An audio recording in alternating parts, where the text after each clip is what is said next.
Começa agora, Estação Saúde. Informações, dicas e entrevistas sobre saúde pública. Realização, Sindsaúde Goiás. Sindicato que defende o trabalhador e a trabalhadora do SUS e saúde pública para todos. Está no ar o Estação Saúde, o programa da saúde, produzido pelo Sindsaúde Goiás, o Sindicato dos Trabalhadores e das Trabalhadoras do Sistema Único de Saúde. Eu sou Adriana do Vale e hoje nós estamos começando o primeiro programa com o presidente do Sindsaúde, Ricardo Manso. Boa tarde, Ricardo. Boa tarde, Adriana. Conosco também aqui na bancada, a vice-presidente do Sindsaúde Goiás, a Luzinéia, a Neia Vieira. Boa tarde, Neia. Boa tarde a todos os ouvintes, boa tarde a todos os trabalhadores e trabalhadoras. E é importante trazermos informação tanto para a comunidade quanto para o trabalhador e trabalhadora. Além disso, o Sindsaúde também tem muitas notícias que são de interesse público, que são de interesse da comunidade, e uma delas eu já faço aqui em primeira mão.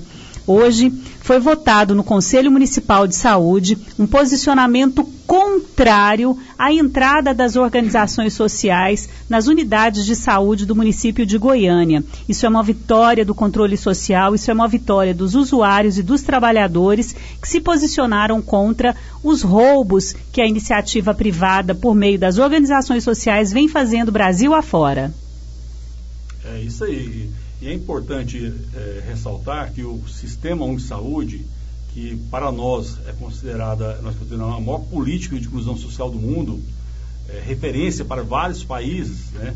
No Brasil é responsável pelo atendimento de mais de 200 milhões de pessoas. Portanto, é um sistema público, universal, de referência não só para as ações de promoção e proteção à saúde, mas também para as ações de alta complexidade, como, por exemplo, transplante, tratamentos oncológicos, né, entre outros. Então, o Sistema Único de Saúde, que é um patrimônio do povo brasileiro, conquistado pela sociedade na Constituição de 88, nós precisamos discuti-lo constantemente, até porque existe, obviamente, como nós estamos presenciando no Congresso Nacional, externado, inclusive, pela própria imprensa, ataques constantes ao Sistema Único de Saúde no sentido de privatizá-lo, como foi uma tentativa agora recente no município de Goiânia de implementar as organizações sociais, são empresas que visam lucro para gerenciar as unidades de saúde, mas que a plenária do Conselho Municipal de Saúde, nesse período da tarde de hoje, conseguiu, numa discussão qualificada, posicionar-se contra essa proposta da Secretaria Municipal de Saúde. Então, hoje nós vamos estar tratando aqui do SUS, seja ele na sua concepção ou mesmo o que ele representa para a realidade do povo brasileiro. E a gente quer deixar claro uma coisa, Ricardo. Nós não estamos falando que o Sistema Único de Saúde não tem problema. A gente reconhece os problemas que o SUS possui. A gente sabe que existem filas, a gente sabe que muitas vezes é difícil conseguir acesso, mas é preciso que a comunidade compreenda por que esses problemas existem. Um dos grandes problemas do Sistema Único de Saúde é financiamento. O que significa isso, Ricardo? Então, obviamente, toda política pública depende de recursos, e os recursos, eles são oriundos das contribuições por meio de impostos da sociedade brasileira. No caso específico do Sistema Único de Saúde, nós temos uma emenda constitucional que prevê o que o Estado, o que o município, o que a União deve investir no Sistema Único de Saúde para garantir o acesso universal a todo e qualquer cidadão brasileiro. Ocorre, Né, que recentemente, em 2016, começaram até algumas matérias que foram aprovadas no Congresso Nacional, que está, infelizmente, diminuindo recursos ao Sistema Único de Saúde. Uma das principais é a Emenda Constitucional 95, que todos acompanharam o debate, que é a PEC da morte, que congela investimento na saúde e na educação por mais de 20 anos.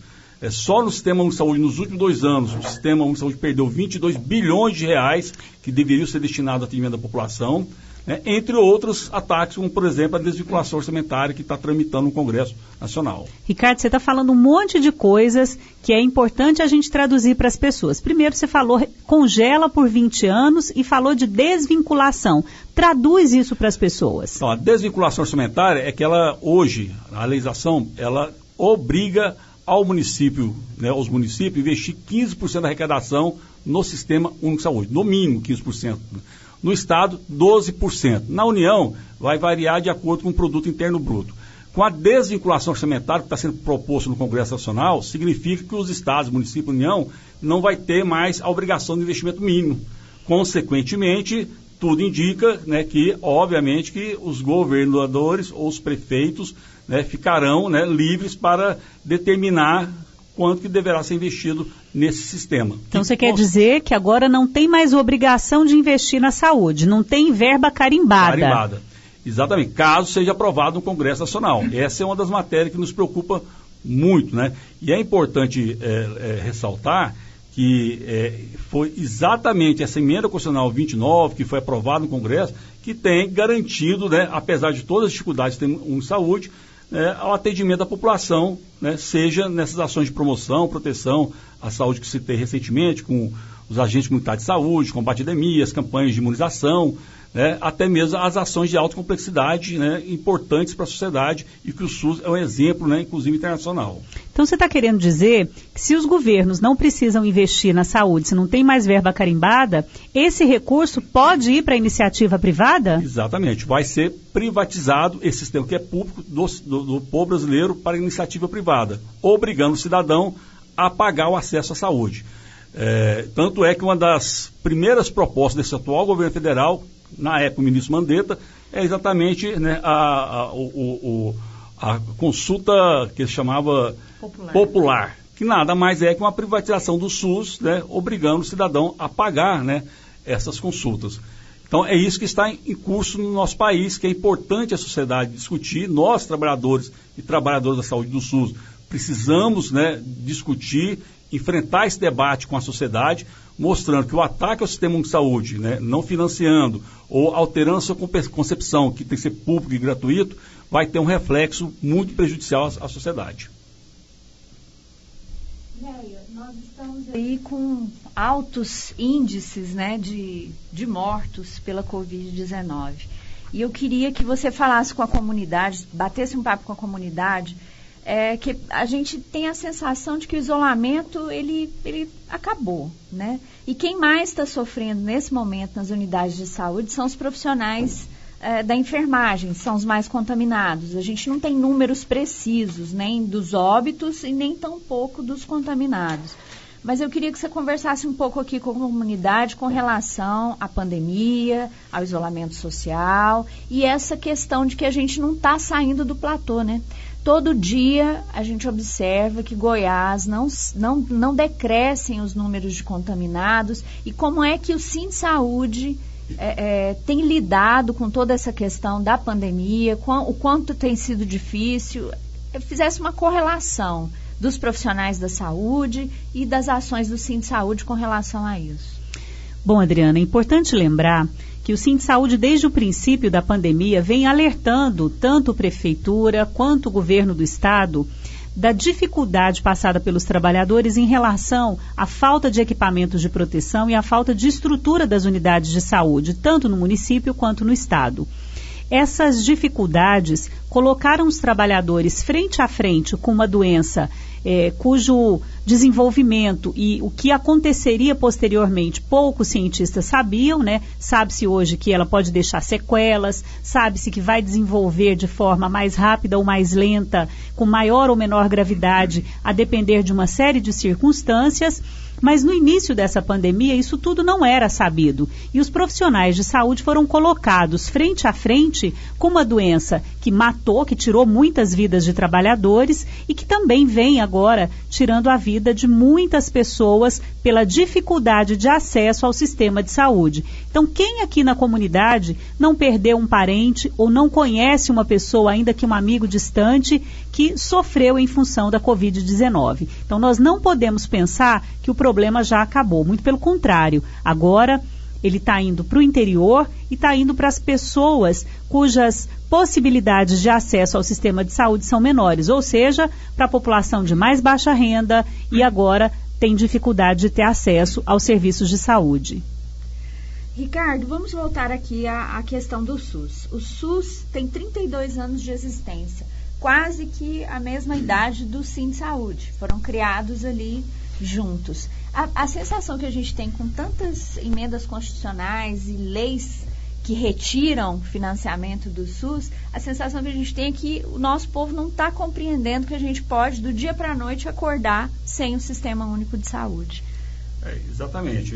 É importante relembrar que não é um ataque somente ao Sistema Único de Saúde, é um ataque aos direitos sociais da população brasileira. Nós tivemos recentemente a contra-reforma trabalhista, que hoje está resultando em quase 14 milhões de brasileiros desempregados, fora aqueles que estão no mercado informal de trabalho ou desalentados, ou seja, não tem nem condições de procurar emprego, não tem condição de pagar o transporte para procurar emprego. Tivemos recentemente a reforma da Previdência, que na verdade acaba que a Previdência é pública e é a Seguridade Social, entre outras, né, que foram aprovadas no Congresso Nacional. E o Sistema Único de Saúde, ele tem uma característica que é extremamente importante, porque ele trata da ampliação de forma universal e gratuita a todo cidadão brasileiro. E é óbvio que essas questões acabam atendendo ou atentando o interesse por parte do mercado em querer fazer uso dessa estrutura do SUS, né, com os interesses mercantilistas e não interesse voltado para a saúde pública. Então, isso de fato está ocorrendo, é uma luta constante, né, dos movimentos populares, sociais, né, do próprio Sinde Saúde e demais entidades sindicais.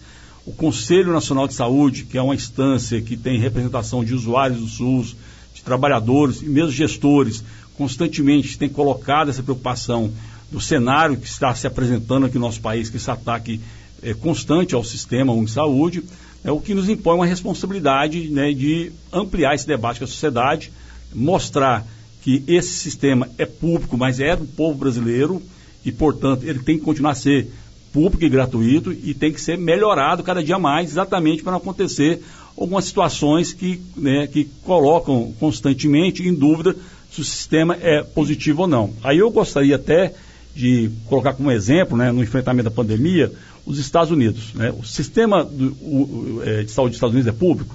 Não é público. Lá nos Estados Unidos, se uma pessoa fica doente, né? Vamos pegar como exemplo pela Covid-19, eles, um dia lá de internação, eles saem com a dívida de mais de $4 mil. Né? E muitos estão perdendo, inclusive, suas casas, porque o sistema não é público, não é gratuito, então ele tem que arcar com essa despesa. Hipotecar a casa. Isso lá nos Estados Unidos. Né? Aqui no Brasil, não.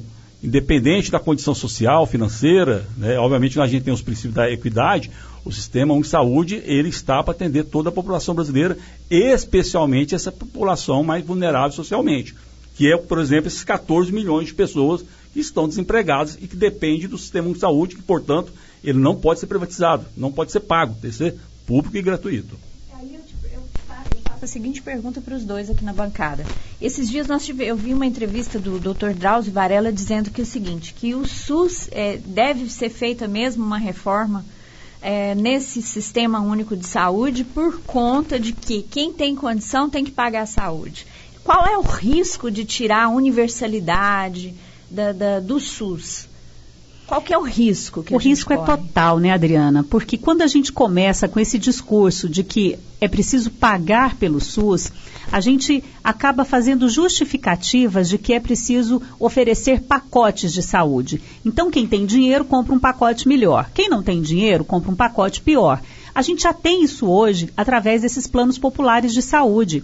A pessoa paga uma consulta de R$30, mas ela vai ter apenas a consulta médica e os exames complementares e o alto custo e a alta complexidade. Se ela precisar, por exemplo, de uma ressonância magnética que custa em torno de R$1.000 na rede privada, ela não tem condição de pagar. Então, o que vai acontecer com essa pessoa? Ela vai voltar para o Sistema Único de Saúde. Então, esse discurso de que a gente precisa cobrar de uns e de outros de forma diferente, abre uma brecha para a gente garantir saúde de péssima qualidade para quem pode pagar menos e saúde de boa qualidade para quem pode pagar mais. É por isso que o SUS tem que se manter público e universal, ou seja, para todos e gratuito.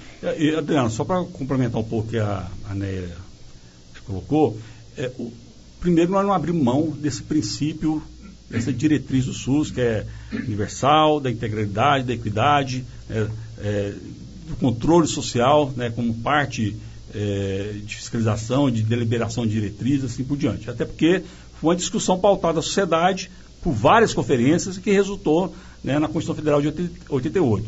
Existem outras alternativas para que o Brasil possa ter recurso suficiente para bancar, né, ou para financiar esses direitos sociais, como é o próprio Sistema Único de Saúde.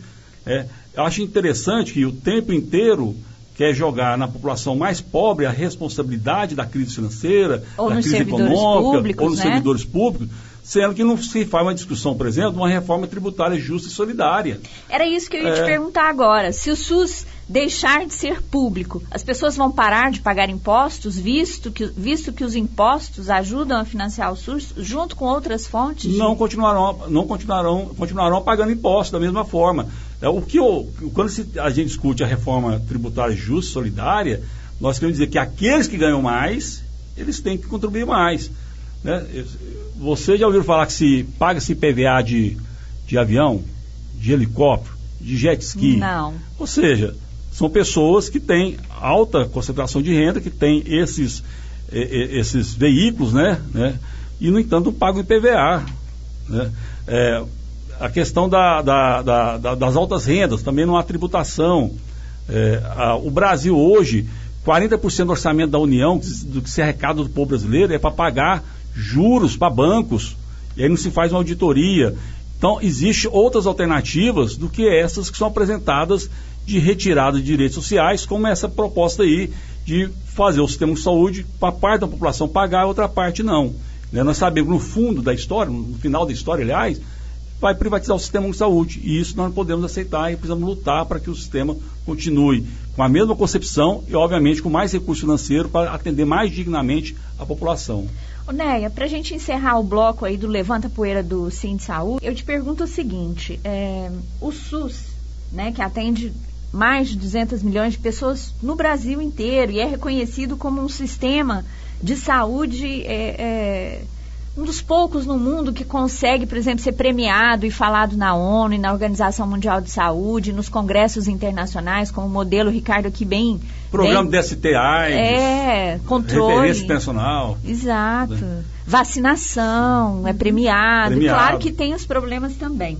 Agora, o que eu te pergunto é o seguinte, o Ricardo a gente colocou essa questão do SUS deixar de ser um sistema público de saúde. Hoje, as unidades de saúde em Goiás, né, no estado de Goiás, elas já não estão meio que privatizadas? O que tem acontecido no estado de Goiás é um movimento em sentido à privatização e à precarização dos contratos de trabalho, né, das relações de trabalho. E é exatamente contra isso que nós lutamos. E foi essa vitória que a gente obteve hoje no Conselho Municipal de Saúde, né? Garantindo que o Conselho se posicione contrário à entrada de organizações sociais, fundações, sejam elas quais forem, e que a gente tenha uma administração direta, ou seja, o Estado tem que ter competência, os gestores públicos têm que ter competência para gerir o dinheiro público. Agora, a gente precisa fazer algumas mudanças.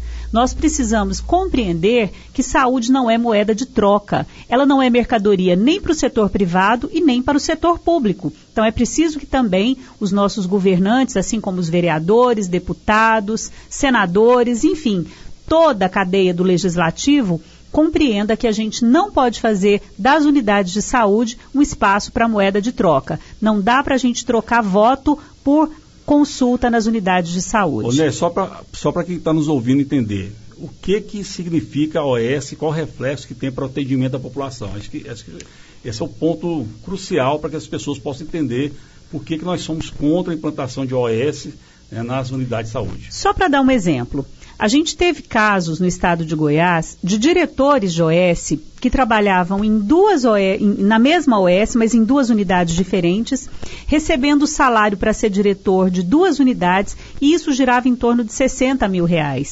Então, a gente tem que compreender que é um dinheiro que está sendo gasto e mal gasto, né, para pagar uma pessoa que muitas vezes mal conhece o funcionamento do Sistema Único de Saúde, é muito bem remunerado e muitas vezes ainda colabora para que o recurso que deveria ser utilizado para atender as pessoas, para fazer mais exames, são desviados da saúde. Muitas vezes para virar caixa 2, para fazer caixa de campanha. Então, é isso que tem acontecido nas organizações sociais. E eu não estou falando isso, gente, à toa. Nós tivemos uma operação, se não me engano, a Operação Raio-X que aconteceu, e a SOS, que inclusive prendeu aqui no estado de Goiás o ex-gerente da Superintendência de Controle e Avaliação das unidades próprias do estado. Essa pessoa era responsável por fazer o controle no Estado das organizações sociais que atuavam e posteriormente se descobriu que essa pessoa estava em conluio com essas organizações sociais, desviando o dinheiro que deveria ser aplicado na saúde. Então, nós estamos fartos de notícias que mostram corrupção, desvios, diminuição do atendimento à população. Seleção de pacientes. Seleção de paciente, ou seja, se você estiver morrendo, for um paciente caro, eu não te interno. Mas se você for um paciente que não vai gastar muito, logo eu posso te dar alta, então esse paciente entra nas unidades de saúde. As pessoas muitas vezes não veem isso porque elas estão numa fila virtual, que é o que a gente chama da fila da regulação. Antigamente você dormia na porta da unidade, mas tinha atendimento. Hoje, você fica meses tentando uma consulta via telefone. Isso que a Néia, vice-presidente aqui do Sindsaúde, acabou de falar, e com complemento do presidente do Sindsaúde, é a mais pura verdade. E você, Ricardo, para a gente arrematar aí o que está acontecendo com o SUS, se a reforma passar, meu filho, o que vai acontecer com o SUS? A reforma administrativa. A reforma administrativa. São tantas reformas, né? Que a gente se perde. Tem que perguntar qual delas, né? Primeiro que a reforma administrativa, o argumento apresentado pelo governo federal, né, e vários segmentos da imprensa, inclusive apoiando, o que se apresenta é uma falácia. No fundo, o que se percebe na reforma administrativa é que ela ataca diretamente não só o servidor público e aqueles servidores públicos que são essenciais para a população, que são os da saúde, da educação, da assistência social, mas também o serviço público. Ela provoca o desmonte desse serviço público. Consequentemente, isso vai trazer prejuízo para a população, né, para o atendimento à população. Ela não vem atacar os privilégios.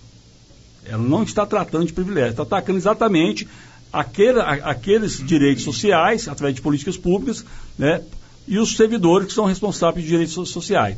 Um fato que vai acontecer caso essa reforma administrativa seja aprovada é que nós vamos voltar no tempo anterior à Constituição Federal de 88. Ou seja, os servidores que deveriam ser concursados, efetivos, para atender o interesse da população, o interesse do Estado, serão objeto de proselitismo político.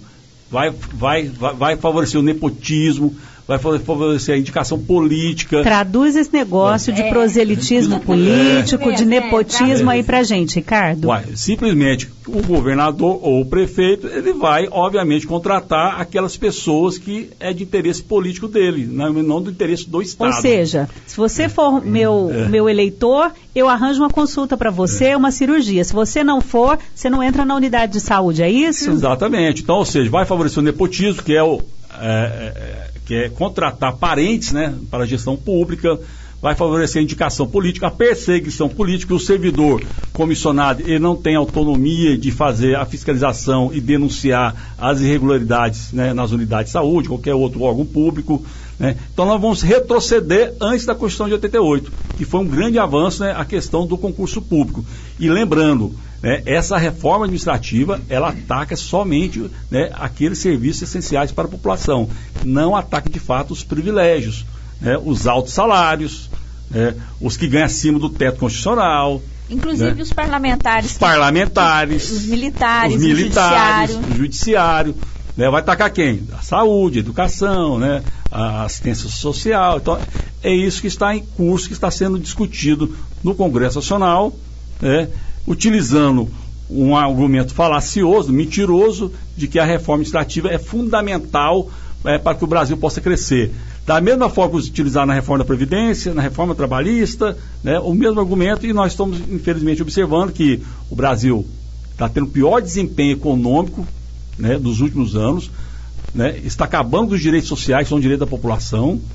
E nós estamos entrando num cenário extremamente preocupante, né, seja político, social, econômico, né, e que nós precisamos qualificar esse debate, começando pelas eleições municipais, e é um momento importante a gente levantar essa poeira e debater com a população. Aí, meu povo, vocês acabaram de ouvir os bambas aqui do Sind Saúde, representando toda a diretoria, a Neia Vieira, a nossa vice-presidente, e o presidente do Sind Saúde, Ricardo Manzi, que deram aqui explicações importantes aí do que está acontecendo com o Sistema Único de Saúde.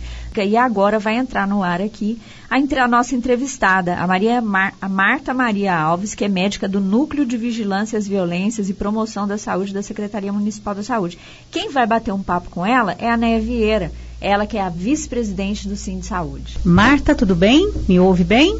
Ouço sim, Neia. Boa tarde. Boa tarde, Marta. Bem-vinda à Rádio Noroeste. Nós estamos aqui hoje estreando, né, o programa Estação Saúde, e a gente não poderia deixar de estrear esse quadro, que é o Não Me Calo, uma homenagem à Frida Kahlo e a tudo que ela representa, começando com uma pessoa, né, que tem um trabalho tão importante para a defesa, né, da vida da mulher, dos direitos femininos, dos direitos da mulher, como você. E a gente gostaria que você falasse um pouco, né, desse seu trabalho no Núcleo de Violências e Promoção da Saúde da Secretaria Municipal de Saúde de Goiânia. Neia, eu que agradeço imensamente pelo convite. Para mim é uma honra, né, estar aqui nesse programa Não Me Calo, né, uma grande homenagem aí à nossa bela Frida Kahlo, uma grande artista feminista que lutou aí, né, e através da sua pintura traz aí mensagens, né, muito fortes em relação à questão da mulher. Cumprimento também aí a Adriana, né, e todos que estão nos ouvindo, né, todas as pessoas aí da região Noroeste, e agradeço o convite, tá, à Rádio Noroeste. Parabenizo o Sind Saúde por essa iniciativa de discutir saúde, né, e a importância da gente levar essas informações de uma forma que seja mais acessível possível para todas as pessoas, né? Então, o trabalho que nós realizamos lá no Núcleo de Vigilância de Violências e Promoção da Saúde, ele tem como foco trabalhar o enfrentamento das violências contra todas as pessoas, inclusive as mulheres. Uhum.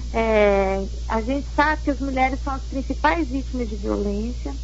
Elas sofrem violência em todos os ciclos de vida, ou seja, desde que a mulher nasce, ela é a principal vítima da violência intrafamiliar ou doméstica. A mulher criança, a mulher adolescente, a mulher adulta e a mulher idosa. Então, é como se tivesse um ciclo de violência. E o nosso trabalho lá, ele é um trabalho feito, né, em rede, por meio de uma ação com diversos parceiros.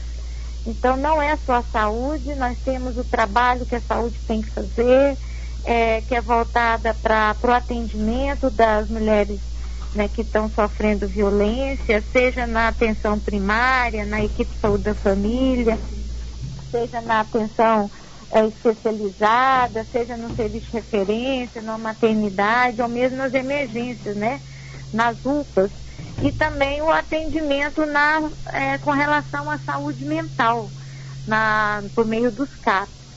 Mas o trabalho nosso, ele não é só assistencial. Então é importante que as pessoas que estão nos ouvindo, né, primeiro a gente precisa esclarecer, né, violência, nós não temos que aceitar. A gente tem que ser protegida e tem o direito a uma vida livre de violências. Nós temos de trabalhar no sentido de estar prevenindo a ocorrência dessas violências. Então, nesse sentido, a saúde, ela tem os serviços para atender quem sofre uma violência, seja no sentido de que, né, a gente sabe que a gente tem vários tipos de violência, tem a violência física, tem uma violência sexual, tem uma violência psicológica, né, às vezes tem a negligência, e essas violências por si só, né, elas já causam, né, uma série de problemas de saúde para a mulher, como também a própria violência, ela traz consequências, né, seja físicas ou seja psicológicas. Então, quando a gente fala de enfrentar a violência, nós estamos falando de um trabalho que não é um trabalho só da polícia, tá? Quando a gente fala do enfrentar a violência, é o trabalho que a gente tem que fazer com as escolas, com serviços da assistência social, né, os CREAS, né, o CRAS. A gente está falando dos conselhos tutelares, no caso das crianças e adolescentes, né, de ambos os sexos. Nós estamos falando de um conselho do idoso, do Ministério Público do Idoso, das delegacias. Então, isso é o trabalho em rede. Então, o trabalho nosso lá no núcleo, ele segue diretrizes nacionais do Ministério da Saúde, nós temos protocolos, e se um profissional, inclusive eu queria dizer, Neia, que a violência contra a mulher, ela é um gravíssimo problema de direitos humanos, mas ela é um gravíssimo problema de saúde pública. As violências são uma das principais causas de adoecimento e de morte das mulheres. E aí, então, Marta, só para pegar esse gancho do que você está falando, além de ser um dos principais motivos de adoecimento e morte, a gente precisa se lembrar que na saúde, na enfermagem, por exemplo, que é a área em que eu atuo, a gente tem um percentual de trabalhadoras que é eminentemente feminino, né? Então, muito provavelmente também a gente tem esse reflexo para as trabalhadoras da saúde, né? Exatamente. Ou isso é diferente lá? Vocês observam algo diferente no núcleo em relação a isso? Exato, na verdade é exatamente isso. Nós mulheres, nós somos a grande maioria da população brasileira, da população goiana, da população aqui goianiense, né? As mulheres são a maioria nos serviços de saúde. Nós estamos assim, em termos de participação ainda, a gente precisa ocupar mais espaço. Então, apesar de a gente ter a maioria em relação ao número de pessoas na população, a gente ainda precisa ocupar mais espaços. E nesse ocupar mais espaços, significa, inclusive, a autonomia e a garantia dos direitos das mulheres. Não só pensar em ocupar cargos, que isso é fundamental, quanto mais mulheres em cargos políticos, mulheres na Câmara dos Vereadores, né, mulheres na Assembleia Legislativa, mulheres na Prefeitura, mas a gente consegue fazer essa discussão e ampliar toda uma série de propostas, né, baseado na discussão que a gente chama que é de gênero. Então, quando nós falamos da saúde da mulher, nós precisamos trazer esse enfoque de gênero, e para quem está nos ouvindo, o que é essa coisa, né, de gênero? Na verdade, isso é como que nossa sociedade cria os meninos e cria as meninas. Exato. É como se ela fosse desenvolvendo alguns papéis, ela vai ensinando que menino só pode brincar de carrinho, que menina só pode brincar de boneca, que o menino não pode chorar, que ele tem que ser machão, que ele tem que ser, né, o valentão, e que a menina tem que ser toda ali melindrosa e tal. Isso aí vai formando os papéis sociais, e esses papéis sociais, eles não contribuem para uma sociedade que seja igualitária, uma sociedade onde homens e mulheres tenham direitos iguais, e uma sociedade onde a mulher não fique como uma pessoa de segunda categoria. Então, infelizmente, isso a gente vê em todos os lugares e também no serviço de saúde. A gente vê ainda mulheres no mesmo local de trabalho que o homem, e a mulher ganhando menos, né?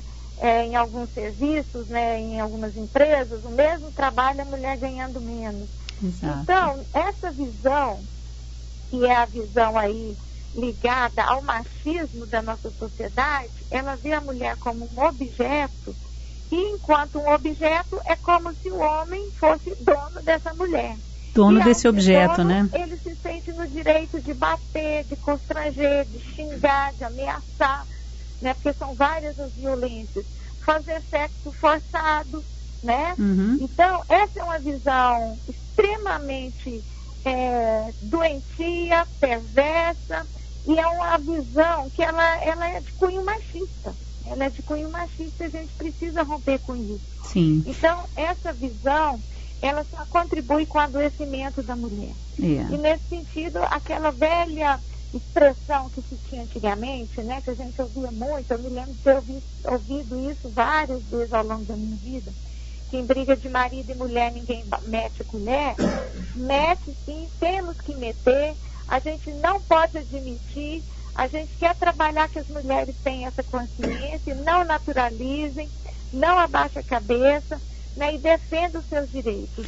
Aliás, não tem Marta, direito de bater em ninguém, né? Exato. E no serviço de saúde a gente percebe isso também, tá? Infelizmente, a gente vê que ainda grande parte, inclusive de cargos de gestão, às vezes estão com os homens e não com as mulheres. Exatamente. E quem toca o serviço são as mulheres, né?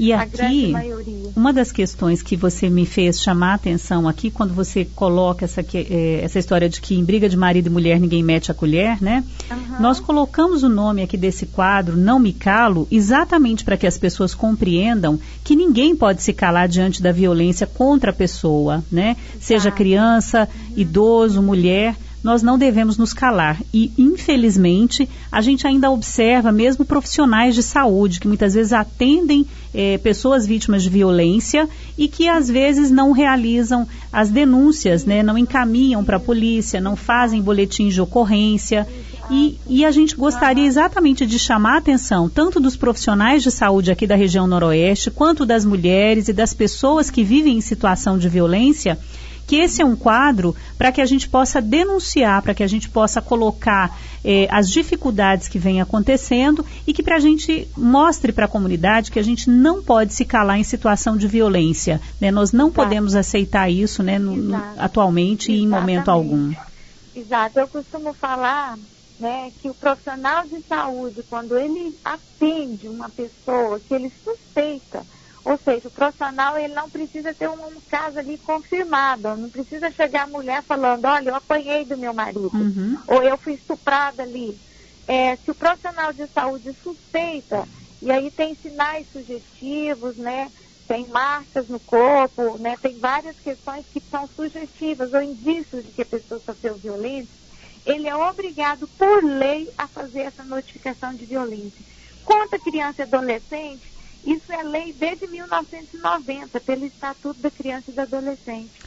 Contra a mulher, é uma lei de 2003, tá? E contra as pessoas idosas, é desde o Estatuto do Idoso. Qualquer violência ou maus tratos contra a pessoa idosa, o profissional de saúde também tem que notificar, seja no serviço público, seja no serviço privado.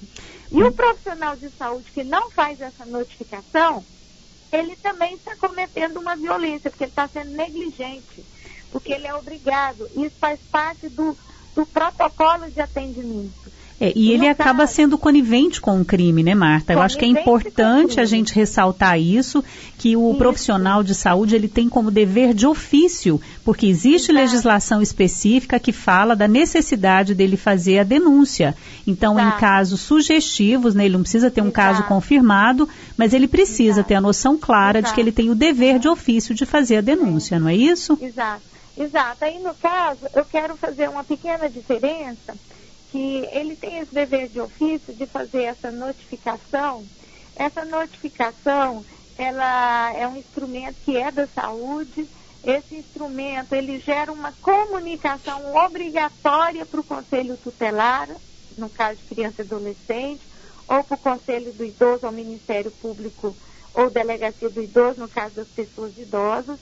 E no caso das mulheres adultas, o que nós temos orientado é um trabalho de argumentação, de convencimento, de explicar para a mulher, para que ela abra um boletim de ocorrência, porque em muitas situações, se essa mulher não tiver fortalecida, se não tiver uma rede, um lugar para onde ir, né, o profissional de saúde, ele não deve, a princípio, denunciar na delegacia, porque muitas vezes essa mulher não tem para onde ir e se ela não tiver com uma medida protetiva, essa violência tende a ser exacerbada, o autor da violência pode ficar com mais raiva, né? Então, pelo que nós temos preconizado, é que cabe aos profissionais de saúde, por isso que o trabalho, ele é todo em rede, e é preciso que essas mulheres saibam dos seus direitos, é preciso dessas mulheres saberem onde elas podem procurar ajuda. Então, tem o Serviço de Assistência Social na região noroeste, o CREAS, a gente tem a Delegacia da Mulher, a gente tem o Disque 180, que ela pode telefonar, pedir ajuda, ou mesmo o Disque 190, que é da Delegacia Geral, tá? Porque aí com a Lei Maria da Penha, essa pessoa que cometeu a violência pode, inclusive, ser preso em flagrante, né? Sim. Então, nós temos aí a notificação, que a gente chama, né? Que é um procedimento dentro da saúde, mas a gente tem essa comunicação para as autoridades competentes ou mesmo a denúncia, né? Okay. Aí, no caso das mulheres adultas, a gente trabalha pela garantia do direito e da autonomia de escolha dessas mulheres, mas se elas estiverem num risco de morte, o profissional não pode se calar, o profissional não pode ser conivente, ele tem sim que acionar a delegacia, porque com essa atitude ele salva vidas. Marta Maria, muito obrigada pela sua entrevista. Nós conversamos aqui com a médica do Núcleo de Vigilância às Violências e Promoção da Saúde da Secretaria Municipal de Saúde de Goiânia e do Hospital das Clínicas da UFG. O nosso quadro é o Não Me Calo. E eu queria deixar esse espaço aqui, Marta, aberto para que você pudesse utilizá-lo sempre que necessário, para que ele seja de fato um canal de comunicação com as mulheres dessa região, dessa comunidade, com as trabalhadoras aqui da região também, e para que nós possamos trazer um serviço de informação, de formação também, né, para essas pessoas, para que elas possam compreender o seu direito e lutar para que eles sejam garantidos. Muito obrigada pela sua participação e seja bem-vinda. Eu que agradeço, né? Eu acho que o tempo passou tão rápido. Foi, mas eu acho que vamos depois agendar, porque acho que é uma discussão muito importante. Tem muita coisa, né, para a gente discutir. Mas te agradeço, tá? Mas aí eu termino falando, não vamos nos calar, vamos denunciar toda e qualquer forma de violência. Então, sexo forçado no casamento é violência, sim, tá? Proibir a mulher do direito de usar um método contraceptivo é violência. Xingar, humilhar, né, toda depreciação é uma violência. A mulher trabalhar fora, chegar, o marido exigir, me dá o seu dinheiro, é uma violência. Que aí a gente tem as várias formas de violência, seja física, psicológica, negligência, essa patrimonial financeira, tá? Então, as mulheres precisam estar conscientes e toda a sociedade, homens e mulheres, por uma sociedade sem violência e pela vida livre de violência. Então, não me cale, parabéns aí ao Sim Saúde por essa iniciativa e obrigada, Né e Adriana. Muito obrigada, Marta Alves conversou aqui com a gente, não me calo.